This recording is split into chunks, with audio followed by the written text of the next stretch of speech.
Hi hello friends, எல்லோரும் எப்படி இருக்கிறீங்க?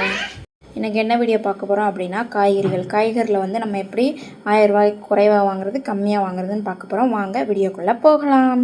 ஃபஸ்ட்டு என்ன அப்படின்னா வாரத்துக்கு உணவு திட்டமுறை அப்படின்னா நம்ம வந்து ஒரு வாரத்துக்கு ஒரு தடவை வாங்க போகிறோம். அதை வந்து நம்ம வந்து எழுதி கொண்டு போகணும். எப்படின்னா இன்றைக்கி காலையில் மதியம் நம்ம என்ன செய்ய போகிறோம் அப்படின்னு ஒரு வாரத்துக்கு நீங்கள் எழுதி வச்சுக்கோங்க. தேவைக்கு அதிகமான உணவுப் பொருட்களை வந்து வாங்காதீங்க. அதாவது கீழே போடணும், நம்ம சாப்பாடாக்கி அதை கீழே போடுற மாதிரி வந்து நீங்கள் ஆக்கவும் ஆக்காதீங்க, வாங்கவும் வாங்காதீங்க. இந்த வாரம் என்ன தேவை அதை மட்டும் எழுதி கொண்டு போய் வாங்கணும். அதாவது நம்ம உணவு திட்டம் இன்றைக்கி சாம்பார் வைக்கிறோம், இன்றைக்கி ரசம் வைக்கிறோம், அடுத்த நாள் இது வைக்கிறோம் அது வைக்கிறோன்னு ஒரு 7 நாளைக்கு நீங்கள் எழுதி கொண்டு போய் வாங்கினா என்ன தேவையோ அது மட்டும் வாங்குவோம். அதுதான் ஃபஸ்ட்டு பாயிண்ட்டு. ரெண்டாவது பாயிண்ட் வந்து சரக்கு பட்டியலின் சரிபார்ப்பு. சரக்கு பட்டியல் சரிபார்ப்புனா வீட்டில் என்ன பொருள் இருக்குன்னு நம்ம பார்க்கணும். அதுக்கடுத்து இருக்கிற பொருளை வந்து நம்ம மறுபடியும் வாங்காமல் இருக்கிறதுக்கு தடுக்கும். அதை வந்து நம்ம வீட்டில் பார்க்காம போயிட்டால் இது இருக்கோ இல்லையோ அப்படின்னு சொல்லிட்டு நம்ம எக்ஸ்ட்ரா வாங்கிட்டு வந்துடும், அது வேஸ்ட்டாக போயிடும்.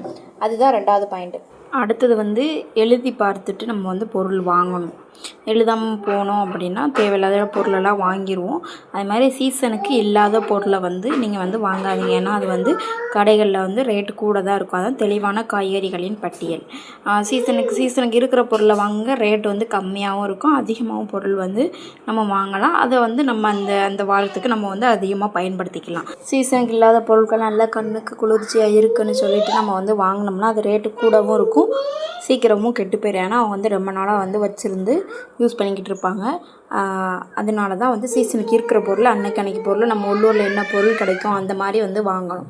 அடுத்த பாயிண்ட் என்ன அப்படின்னா உழவர் சந்தை வந்து அந்த இப்போ ஊருக்குன்னு மார்க்கெட் போடுறாங்களா, வீக்லி புதன் வியாழன் அந்த மாதிரி மார்க்கெட்டில் போய் 10 ரூபா 20 ரூபாய்க்குன்னு கூறு வச்சுருப்பாங்க. அந்த மாதிரி நீங்கள் வாங்கினீங்கன்னா அதுலேயும் உங்களுக்கு வந்து லாபம் இருக்கும். உழவர் சந்தை வந்து பெஸ்ட்டு கடைகளோட.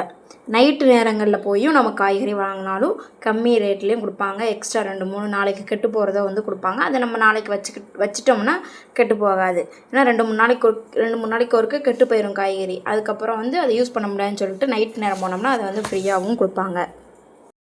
மொத்தமாக வாங்குதல் அப்படின்னா வெங்காயம், தக்காளி, உருளைக்கிழங்குலாம் வந்து அதிகம் நம்ம யூஸ் பண்ணுவோம். சாம்பார், புளிக்குழம்பு, உருளைக்கிழங்கு பொரியல் இந்த மாதிரி வந்து உருளைக்கிழங்கு அதிகம் யூஸ் பண்ணுற பொருட்களை வந்து மொத்தமாக நம்ம 2 கிலோ 1 கிலோ அப்படின்னு மொத்தமாக நீங்கள் வாங்கி வச்சுக்கிட்டிங்கன்னா அது நல்லது. கெட்டு போகாத பொருட்களை வந்து நீங்கள் மொத்தமாக வாங்கி வச்சுக்கோங்க. அடுத்த பாயிண்ட்டு வந்த உடனே நம்ம வந்து காய்கறிகளில் வந்து ஒரே இதில் சேமித்து நம்ம வந்து தனித்தனியாக போட்டு வச்சுருக்கோம், ஃப்ரிட்ஜில் வச்சுருங்க. இல்லைனா காய்கறி கூடையில் வந்து வச்சிடணும். உடனே நம்ம வச்சா தான் எல்லா வகைகளும் சேர்ந்து அந்த பொருட்களை வந்து கெட்டு போகாமல் வந்து பார்த்துக்கணும். அதுதான் காய்கறிகளின் சேமிப்பு நுட்பங்கள். கொத்தமல்லி, கருவேப்பிலாம் சில்வர் டப்பாயில் வந்து போட்டு வைங்க. லைட்டாக அழுகிற மாதிரி இருக்குது, அந்த பழுத்துருது அப்படின்னா அந்த இலைகளை மட்டும் எடுத்துட்டிங்கன்னா நல்லா 2 வாரத்து வரைக்கும் கொத்தமல்லி கருவேப்பிலாம் ஒன்றுமே ஆகாது. நெக்ஸ்ட்டு 8வது பாயிண்ட் வந்து காய்கறிகளின் தோல்களை பயன்படுத்துதல். அப்படின்னா ஒவ்வொருத்தவங்க வந்து பீக்கங்காய் துவையல், சொரக்காய் துவையல், கொத்தமல்லியில் உள்ள அந்த காம்புகளில் வச்சு நம்ம வதக்கி துவையலாக பண்ணலாம். இந்த மாதிரி நீங்கள் வந்து துவையலாக பண்ணிக்கிட்டிங்கன்னா அதுவும் நமக்கு வந்து ஈஸியாக இருக்கும். அப்புறம் தண்டுகள் வந்து இருக்குது அப்படின்னா சூப்பாக நீங்கள் போட்டு வந்து சாப்பிட்லாம். ஏன்னா காலிஃப்ளவரில் தண்டுகள் வந்து சூப்பு போட்டு சாப்பிட்டிங்கன்னா அதுவும் கொஞ்சம் காய்கறிகளில் நமக்கு வந்து பயன்பாடாகவும் இருக்கும். தூரையும் நம்ம போட மாட்டோம், காய்கறிகள் மிச்சமாகவும் ஒரு நாள் சாப்பாடு ஆகிக்கிடுச்சா. அதனால தான் தோல்களை வந்து நம்ம வந்து பயன்படுத்தணும். அப்புறம் மீதமான உணவை புதுப்பித்தல் அப்படின்னா இப்போ நைட்டு போட்ட சப்பாத்தி இருக்குதுன்னா காலையில் நூடுல்ஸாக சாப்பிட்றது, தோசை இருக்குதுன்னா காப்பிக்கு வச்சு சைடிஷாக சாப்பிட்றது. இந்த மாதிரி நீங்கள் சாப்பிட்டிங்கன்னா சாப்பாடும் வேஸ்ட்டாக போகாது, காலைக்குள்ள சாப்பாடும் உங்களுக்கு முடிஞ்சு போயிடுச்சு. ஒருவேளை கூட்டு இருக்குது அந்த மாதிரி இருக்குன்னா ஒரு 4 சப்பாத்தியை போடுங்க, அந்த சப்பாத்தியில் உள்ள ரோல் மாதிரி வச்சு சாப்பிடுங்க. அந்த மாதிரி சாப்பிட்டாலும் உங்களுக்கு வந்து அன்னைக்குள்ள காய்கறியும் வேஸ்ட் ஆகாது, காலையில் ஒரு சாப்பாடும் முடிஞ்சு போயிடுச்சு. இது வந்து நம்ம வீட்டில் தானே இருக்கிறோம், வேலைக்கு போனாலும் காலை சாப்பாட்டுக்கு நீங்கள் வந்து கொண்டு போகலாம், அது ஈஸியாகவும் இருக்கும், சீக்கிரம் வந்து கெட்டும் போகாது.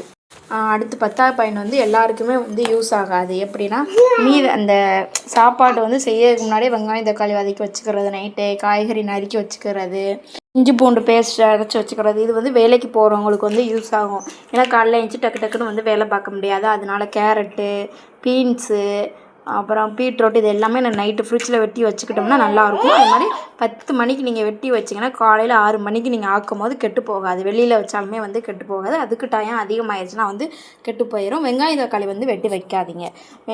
வதக்கி வேணால் நம்ம வந்து வச்சுட்டு கல் சூடு பண்ணி அதே வந்து குழம்பு வச்சுக்கலாம்.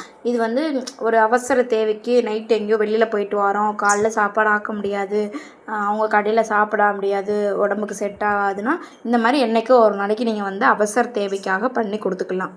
அப்புறம் ஒருத்தவங்களுக்கு வந்து கிராமத்தில் வந்து இடம் இருக்கும், இல்லைன்னா பால்கனி இருக்கும். டவுனில் உள்ளவங்களாம் அவங்கெல்லாம் வந்து வீட்டில் வந்து செடி வச்சுக்கலாம். கருவேப்பிலை, கொத்தமல்லி, புதினா, மிளகாய் இந்த மாதிரி நம்ம வீட்டில் உள்ள பொருட்களை வச்சு நம்ம செடி வளர்த்து அதில் வர்றதை வந்து நம்ம வந்து யூஸ் பண்ணிக்கலாம். அதுலேயும் கொஞ்சம் சேமிக்கலாம். அப்புறம் எல்லா காய்கறியும் வந்து ஒன்றா வந்து போடாதீங்க. அவசரப்பட்டுட்டு சீக்கிரம் வேலையை முடிக்கணும்னு சொல்லிட்டு அப்படி வந்து போடவே போடாதீங்க. போட்டால் கெட்டு போயிடும். தனித்தனியாக போட்டு வைங்க. அப்பப்போ நம்ம டெய்லி காய்கறி எடுக்கும்போது எல்லா காய்களும் வந்து நல்லா இருக்குதா, இல்லை லேசாக அழுகி இருக்குதா, அந்த மாதிரி நீங்கள் வந்து பார்த்துக்கோங்க. ஏன்னா ஒன்று கெட்டு போயிருந்தாலும் வந்து எல்லா பொருட்களையும் வந்து அது வந்து கெட்டு போக ஆக்கிரும். அது மாதிரி லைட்டாக வாடுற மாதிரி இருக்குன்னா அந்த காயை வந்து முதல்ல வச்சுருங்க. பருப்பின் அளவை குறைச்சிக்கிட்டு காய்கறியின் அளவை வந்து அதிகரித்தாலும் நல்லது தான். இல்லை காய்கறியின் அளவை குறைச்சிக்கிட்டு பருப்பின் அளவை அதிகரித்தாலும் நல்லது தான்.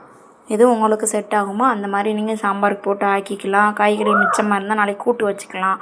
அந்த மாதிரி நீங்கள் யூஸ் பண்ணாலும் நல்லது தான். அந்த மாதிரி காய்கறிகள் வந்து நம்ம வந்து சேர்த்துக்கலாம். இந்த மாதிரி சப்பாத்தி அப்புறம் வந்து சாப்பாடுக்கு தான் நம்ம வந்து காய்கறிகள் வந்து அதிகமாக எடுப்போம். தோசை இந்த மாதிரிலாம் வந்து காய்கறிகள் அதிகமாக எடுக்க மாட்டோமா, அதனால் வந்து நம்ம தோசை சப்பாத்தி கொஞ்சம் அதிகமாக சாப்பாடில் எடுத்துக்கிட்டோம்னா காய்கறி செலவுகள் வந்து கம்மி. அது மாதிரி உழவர் சந்தையில் போய் வாங்குங்க. நைட்டு காய்கறிகள் வந்து வாங்குங்க, ரேட்டு கம்மியாகவும் இருக்கும். அப்புறம் பாசிப்பருப்பு, தட்டம்பயிறு இந்த மாதிரி குழம்பு, கூட்டு, பயிர் வகைகள் வந்து சீசனுக்கு வந்து கம்மி ரேட்டில் கிடைக்கும். அந்த மாதிரி நீங்கள் வாங்கி வச்சுக்கிட்டீங்க அப்படின்னா அதுவும் நல்லாயிருக்கும். கொண்டக்கடலை இந்த மாதிரி வந்து மார்க்கெட்டில் வந்து கம்மியாக தான் கிடைக்கும். சூப்பர் மார்க்கெட்டில் அதிகமாக கிடைக்கும். மொத்த கடைன்னு இருக்கும், அந்த கடையில் நீங்கள் போய் வாங்கினீங்க அப்படின்னா அது கம்மியாக இருக்கும். ஒரு சில வந்து உழவர் சந்தைன்னு சொல்லி அந்த மார்க்கெட்லேயும் போட்டிருப்பாங்க, அங்கேயும் நீங்கள் வந்து வாங்கலாம். நானும் மார்க்கெட்டில் தான் வாங்குவேன். அங்கே வந்து 110 ரூபா, ஒரு கிலோ 110 ரூபா. அதுவே சூப்பர் மார்க்கெட்டில் வாங்கினோம்னா 150 ரூபா. நான் வந்து எப்போவுமே மார்க்கெட்டில் தான் வாங்குவேன். அர்ஜென்ட்டுக்கு கூட நான் போய் சூப்பர் மார்க்கெட்டில் வாங்க மாட்டேன். அது மாதிரி நீங்களும் வந்து மொத்த கடைகளில் வாங்குறது வந்து ரொம்ப நல்லது. நீர்ச்சத்து உள்ள காய்கறிகள் வந்து மேக்ஸிமம் வந்து கம்மி ரேட்டாக தான் இருக்கும். கிராமத்தில் உள்ளவங்க வீட்டிலே போட்டுக்கோங்க. பூசணிக்காய், சொரக்காய், புடலங்காய் எல்லாமே நீங்கள் வீட்டிலே, அவரைக்காய் இதெல்லாம் நீங்கள் வீட்டிலே பக்கத்தில் கொஞ்சம் இடம் இருந்தாலும் போதும், அதில் போட்டால் சூப்பராக வந்துடும். எந்த ஒரு மருந்துமே நம்ம கொடுக்கணும் அவசியமே கிடையாது, நல்லா வந்துடும். ஏன்னா நீர்ச்சத்து காய்கறிகள் நமக்கு உடம்புக்கும் நல்லது, கம்மி ரேட்லேயும் கிடைக்கும். அப்புறம் சமைக்க டைம் ஆகிடுச்சு அப்படின்னா அவசர அவசரமாக பெருசாக நறுக்கி அது பாதி வேகாமல் வச்சுருந்து, இல்லை ரொம்ப நேரம் வேகட்டும்னு சொல்லி ஃபுல்லாக வச்சு சிலிண்டர் ரேட்டும் நமக்கு அது செலவு தான். காய்கறி பெருசாக நறுக்கி வேகலைன்னா சாப்பிடவும் முடியாது, தூரத்தான் போடுவோம். அதனால் அந்த டைம் ஆகிடுச்சா 4 காய் போடுற இடத்துல 2 காய் வந்து பொடிசாக நறுக்கி போட்டுருங்க. வேலையும் முடிஞ்சிடும், சீக்கிரம் உங்களுக்கு வேகவும் செஞ்சிடும், காய்கறியும் மிச்சமாகாது. குழந்தைங்கள் வந்து காய்கறி எந்த காய்கறி வந்து மிச்சப்படுத்துகிறாங்கன்னு பார்த்துட்டு அதை வந்து நீங்கள் வந்து மிக்சியில் அடித்து வந்து போட்டுருங்க. நான் வந்து ரசத்துக்கு வந்து கொத்தமல்லி, கருவேப்பிலை எல்லாமே போட்டு கொஞ்சம் போட்டு அரைப்பேன். ஏன்னா அதோட ஃப்ளேவர் வந்து நம்ம உடம்புக்கும் உள்ளே போகணும், சாப்பாடுலேயும் இருக்கணும். தாளிக்கும் போது கொஞ்சம் போடுவேன், அரைக்கும் போது மிக்சியில் சேர்த்து அரைச்சிருவேன். ஏன்னா அப்படின்னா தான் வந்து அந்த ஃப்ளேவர் உடம்புக்கும் போகும், வாசனையாகவும் இருக்கும் ரசம். இந்த மாதிரி நம்ம வந்து அரைச்சி வந்து ஏதாவது தக்காளி வெங்காயம் அரைக்கும் போது அதில் கருவேப்பிலை நீங்கள் சேர்த்து அரைச்சிக்கலாம், புதினா இந்த மாதிரி நீங்கள் வந்து அரைச்சி சேர்த்து போட்டுக்கலாம். இது மாதிரி நிறைய சின்ன டிப்ஸ் எல்லாம் நிறையா இருக்குது காய்கறிகள் மிச்சப்படுத்துறது. நான்லாம் மேக்ஸிமம் மாதத்துக்கே 1000 ரூபாய்க்கு தான் காய்கறியே வாங்குவேன். அதுக்கு அதிகமாக நான் வாங்கவே மாட்டேன். எல்லாம் ஒரு வாரத்துக்கு 1000 ரூபாய்க்கு வாங்கிக்கிட்டு இருக்கிறாங்க. சீசனுக்கு என்ன காய்கறிகளோ அதை மட்டும்தான் நான் வந்து வாங்குவேன், அதை சமைப்போம். கொண்டக்கடலை இந்த மாதிரி சுண்டல் இந்த மாதிரி தான் சமைச்சு சாப்பிடுவோம். காய்கறி இந்த சீசனுக்கு இது கம்மியாக இருக்கா, அப்போ அது அதிகம். இப்போ தக்காளி ரேட் வந்து மழை நேரம் வந்து எங்களுக்கு வந்து அதிகமாயிரும். அதனால் வெயில் காலம் வந்து நல்லா கம்மியாக இருக்குமா, அப்போ வந்து நான் என்ன செய்வேன்னா 1 கிலோ தக்காளி பழம், 1 கிலோ தக்காளி காய் அப்படி வாங்கினோம் அப்படின்னா அந்த ஒரு கிலோ தக்காளி வந்து நல்லா 1 மாதம் வரைக்கும் எனக்கு வந்து கிடக்கும் மழை காலத்தில். அந்த மாதிரி நீங்கள் வந்து போட்டுக்கலாம். அப்புறம் பச்சை பட்டாணின்னு சொல்லிட்டு மார்க்கெட்டில் விற்கும். சீசன் டயத்தில் வந்து 1 கிலோவே வந்து 30 ரூபா தான் இருக்கும். அதுவே சீசன் இல்லாத டயத்தில் போய் வாங்கினா 1 கிலோ 60லேருந்து 90 வரைக்கும் ரேட்டு கூடிடும். நான் சீசன் இருக்கும் போது அதை வாங்கி காய்கள்லாம் நல்லா ஆஞ்சி 1 கிலோ மேக்ஸிமம் 1 கிலோலேருந்து 2 கிலோ வாங்குவேன். நல்லா ஆஞ்சி ஃப்ரீசரில் வச்சுருவேன். அது பாட்டில் எத்தனை மாதம்னாலும் இருக்கும். தற்சமயத்துக்கு கொஞ்சம் போட்டுக்கிடுவேன். அது வந்து சத்து வந்து கம்மி தான், நம்ம ஃப்ரிட்ஜில் வச்சு யூஸ் பண்ணுறதே கம்மி தான். சரி கொஞ்சம் கொஞ்சம் நம்மளோட டேஸ்ட்டுக்கும் நம்மளோட சாப்பாடுக்கும் கொஞ்சம் கொஞ்சம் சேர்த்துக்கலாம். அதோட எக்ஸ்ட்ரா வந்து பீன்ஸு, கேரட்டு இந்த மாதிரி காய்கறிகளை வந்து நான் வந்து சேர்த்துக்கிடுவேன். ஓகே ஃப்ரெண்ட்ஸ், நாளைக்கு ஒரு வீடியோவில் பார்க்கலாம். உங்களுக்கு இந்த வீடியோ பிடிச்சிருந்தால் லைக் அண்ட் ஷேர் பண்ணுங்கள்.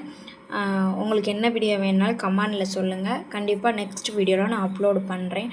டாட்டா, பாய் பாய். நெக்ஸ்ட் வீடியோவில் பார்க்கலாம்.